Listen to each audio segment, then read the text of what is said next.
എല്ലാ പ്രിയപ്പെട്ടവർക്കും നമസ്കാരം. ലക്ഷ്മി പൂജ ടാരോ എബൻഡൻസിലേക്ക് ഏവർക്കും സ്വാഗതം. റെക്കി വീഡിയോ സീരീസിൽ ഇന്ന് നമ്മൾ സംസാരിക്കുന്നത് സഹസ്രാര പത്മത്തെക്കുറിച്ചാണ്. സംസ്കൃതത്തിൽ സഹസ്രാരം എന്ന് വിളിക്കപ്പെടുന്ന ക്രൗൺ ചക്ര ശരീരത്തിലെ 7 ഊർജ കേന്ദ്രങ്ങളിൽ ഏറ്റവും മുകളിലും അവസാനത്തേതുമായ പ്രധാന ചക്രമാണ്. ഇത് സെറിബ്രൽ കോർട്ടസിനുള്ളിൽ തലയുടെ മുകളിൽ സ്ഥിതി ചെയ്യുന്നു. സഹസ്രാരം പ്രാഥമികമായി തലച്ചോറിനുള്ളിലെ പിറ്റ്യൂട്ടറി ഗ്രന്ഥി, ഹൈപ്പോതലാമസ്, പീനൽ ഗ്രന്ഥികൾ എന്നിവയുമായി ബന്ധപ്പെട്ടിരിക്കുന്നു. സഹസ്രാരം എന്നാൽ ശിവന്റെ പീഠം എന്നാണ് പറയുന്നത്. ശിവൻ എന്നാൽ അൾട്ടിമേറ്റ് കോൺഷ്യസ്നസ്. ഇവിടെ എത്തുന്ന ഒരു സാധകന് അൾട്ടിമേറ്റ് ആയിട്ടുള്ള ഇൻ്റഗ്രേഷൻ സംഭവിക്കും എന്നുള്ളതാണ്.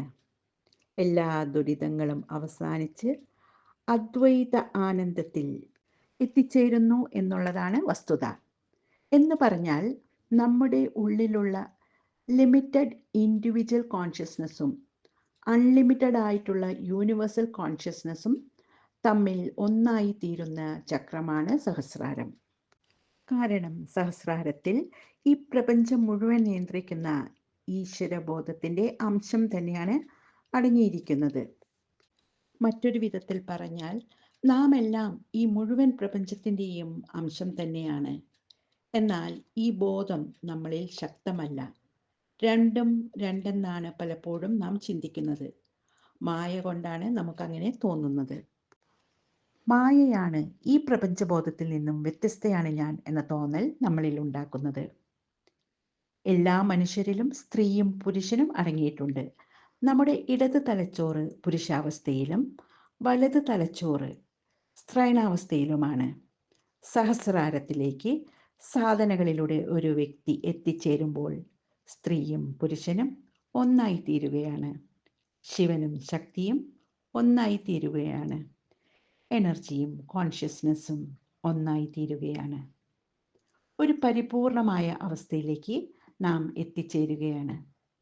ഇവിടെ നാം പരമാനന്ദത്തിലേക്ക് എത്തിച്ചേരും.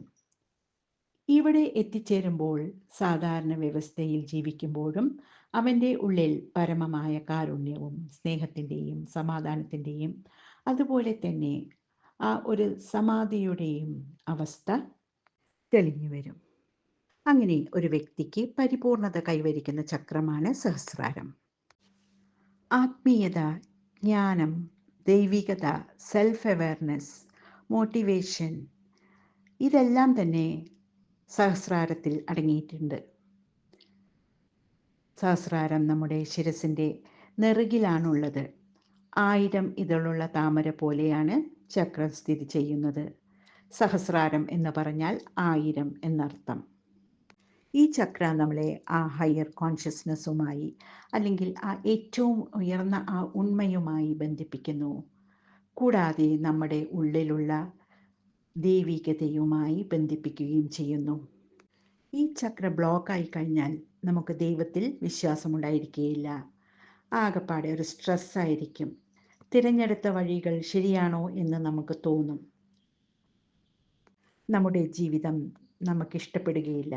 ആകെ ഒരു ഡിപ്രഷൻ മൂഡിലായിരിക്കും. ഒറ്റപ്പെട്ടു എന്നൊരു തോന്നലുണ്ടാവും. ജീവിതത്തിൽ ഒട്ടും സംതൃപ്തി ഉണ്ടാവുകയില്ല. പരമമായ സത്യത്തിൽ നിന്ന് വേറെയാണെന്ന് തോന്നൽ നമുക്കുണ്ടാകുമ്പോൾ ഉത്കണ്ഠയും ഭയങ്ങളും വിട്ടുകളയാൻ നമുക്ക് വളരെയധികം ബുദ്ധിമുട്ടായിരിക്കും. നമ്മൾ ഇടുങ്ങിയ ചിന്താഗതിക്കാരും സെൽഫ് സെൻറ്റേർഡും മെറ്റീരിയലിസ്റ്റിക്കുമായി മാറും. ചക്ര ബാലൻസ്ഡ് ആയിരിക്കുമ്പോൾ നമ്മളെല്ലാവരും ഒരേ സത്യത്തിൻ്റെ വിവിധ ഭാഗങ്ങളാണ് എന്ന് നമുക്ക് മനസ്സിലാവും. നമ്മളെല്ലാവരും തമ്മിൽ കണക്റ്റഡ് ആണ് എന്നും നമുക്ക് മനസ്സിലാവും. നമ്മൾ ഓരോരുത്തരും ആ ദൈവികതയുടെ പ്രതിച്ഛായയാണ് എന്ന് നമ്മൾ മനസ്സിലാക്കും. നമ്മുടെ ഐഡൻറ്റിറ്റി നമ്മുടെ സോളാണെന്ന് നമ്മൾ തിരിച്ചറിയും. സാധാരണഗതിയിൽ സമയമില്ല എന്ന് പറഞ്ഞ് നമ്മൾ മാറ്റിവെക്കുന്ന മെഡിറ്റേഷനും പ്രാർത്ഥനയ്ക്കുമൊക്കെ ഈ ചക്ര ബാലൻസ്ഡ് ആകുമ്പോൾ സമയം മാറ്റിവെക്കാൻ നമുക്ക് സാധിക്കും. നമ്മളെക്കാൾ വലുതായ ആ പരമസത്യത്തെ മനസ്സിലാക്കാനും നമ്മൾ കാണുന്ന ഓരോ രൂപത്തിലും ആ പരമമായ സത്യമുണ്ടെന്ന് മനസ്സിലാക്കാനും നമ്മൾക്ക് സാധിക്കും. പേർപ്പിൾ ആണ് ചക്രയുടെ നിറം. ഡീപ്പായിട്ടുള്ള ഓം ആണ് ബീജമന്ത്രം. ഈ ചക്രയെ ഉണർത്താൻ പല വഴികളുമുണ്ട്. ഏറ്റവും എളുപ്പത്തിൽ റേക്കിയിലൂടെ നമുക്ക് ഈ ചക്രയെ എനർജൈസ് ചെയ്യാൻ സാധിക്കും. നിങ്ങൾക്ക് ഏറ്റവും അടുത്തുള്ള റേക്കി ഹീലറെയോ റേക്കി മാസ്റ്ററെയോ സമീപിക്കുക. റേക്കി ഓൺലൈൻ ഓഫ്ലൈൻ ക്ലാസ്സുകൾക്കും ഹീലിങ്ങിനുമായി എന്നെയും നിങ്ങൾക്ക് സമീപിക്കാവുന്നതാണ്. താല്പര്യമുള്ളവർക്ക് കോൺടാക്റ്റ് നമ്പറിൽ ബന്ധപ്പെടാം. ഈ വീഡിയോ നിങ്ങൾക്ക് ഇഷ്ടപ്പെട്ടു എന്ന് വിശ്വസിക്കുന്നു. ഇഷ്ടപ്പെട്ടുവെങ്കിൽ എൻ്റെ ചാനൽ സബ്സ്ക്രൈബ് ചെയ്യാനും ലൈക്ക് ചെയ്യാനും മറക്കരുത്. നന്ദി.